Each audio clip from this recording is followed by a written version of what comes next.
Like many of the women mentioned in the Christian texts of the Bible and the Hebrew texts of the Bible, we don't know as much about Mary Magdalene as I think we would like.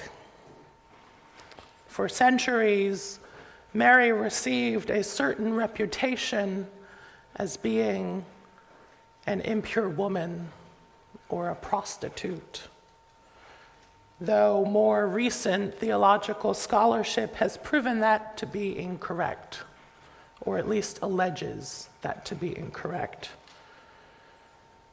Instead, that scholarship has speculated that Mary, like Johanna or Susanna, two other women mentioned in Luke's gospel, helped fund Jesus' ministry. Through her patronage of Jesus and his disciples, she earned herself a seat at his table, being present alongside the 12 throughout the Gospels. The uniqueness of Mary does not stop there, but even continues to how she's identified in the texts as Mary of Magdala, as opposed to Mary, the mother of James, or Mary, the wife of Clopas, who get their identity from the prominent men of their lives, but instead is tied to a place, as the men are identified: Jesus of Nazareth, Joseph of Arimathea, Saul of Tarsus. And so, coupling her title with her wealth, I think it's fair to say that Mary was quite an important figure for Jesus to keep at his side. And it was at his side that she stayed, named as one of the witnesses of the crucifixion and the first witness of the resurrection. In John's account of that Easter morning, of this Easter morning, Mary goes to the tomb alone and discovers the stone rolled away. And she runs to the men to show them. And it is this action, returning to the other friends of Jesus, that earns Mary the title Apostle to the Apostles. She who shows them and tells them so they might believe. She is disciple to the disciples, sharing her own faith, her own interaction with the divine, with others, so they might come to believe what she knows is true. And when they arrive, Peter and the other disciple, after their little race, look into the tomb and find it empty, and then return to their homes. But Mary remains, desperate to know what happened. Unlike Peter or John, and we can safely assume it's John, Mary's faith beckons her to stay behind. She's not satisfied with simply seeing the burial shroud, but instead needs to see to believe. And so she lingers. She had already gone out into the garden while it was still dark, unaccompanied, because she was looking for some comfort, some reminder of her friend that she was so desperately missing, just wanting to be close to him, and found out that what she was expecting to see isn't what she encountered. Sensibly, she expected the stone to be covering that tomb, that she would have to sit on the other side of it, leaning against it, just to be close to Jesus. And when she finds the stone removed, she's surprised. And the stone is a great metaphor in the text. While in fact there probably was a real stone, but whether or not it was there isn't what matters.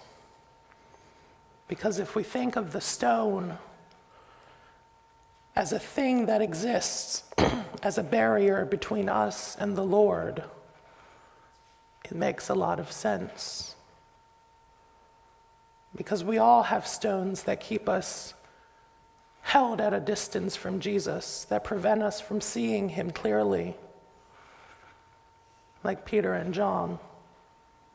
These stones get in our way from seeing the thing we know we need to see, just as Mary couldn't recognize Jesus at first, assuming him to be the gardener,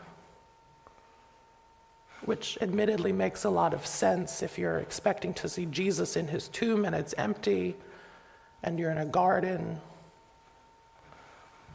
Who do you think would come up to you and say, "Why are you weeping?" I mean, what kind of question is that? It's a gardener's question. Or consider Peter and John. They go into the tomb, see the linens, and say that's all they need to believe, and go home.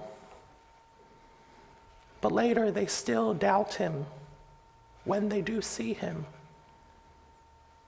But Mary doesn't.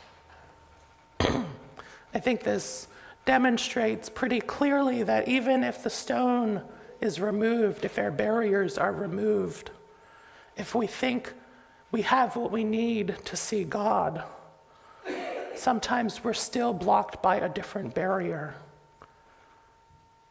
Sometimes that barrier is us, our egos, our own sense of being right, or thinking we're right, or knowing what's best, or thinking we understand something that we really don't. What do you think Peter and John really believed? That Jesus had been raised from the dead? Or maybe they just believed the tomb was empty. It doesn't tell us. They're too busy racing each other anyway. The proof of the resurrection isn't about the empty tomb or the neatly folded linen sitting at the edge of the bed or the mysteriously removed stone, but instead the heart of the disciple that is transformed. Jesus' question, "Why are you weeping?" isn't that bizarre. Because if you were looking for a miracle, an Easter miracle, where else would you be but a tomb? Where else but an emergency room? Where else but under the rubble? Where else but a crack house? Easter isn't about the well-decorated church or the perfectly set table with the ham or the leg of lamb, but about death. And Easter happens where death is because that's the only place it's needed. Easter is always about death and death's ability to overcome itself, to welcome in a new life, a life that can flourish in abundance, a life that beats with a transformed heart, one that believes that we can be made new. And not just about seeing the small indicators of it being possible, but by seeking the person of Jesus Christ. Not settling for the abandoned clothes,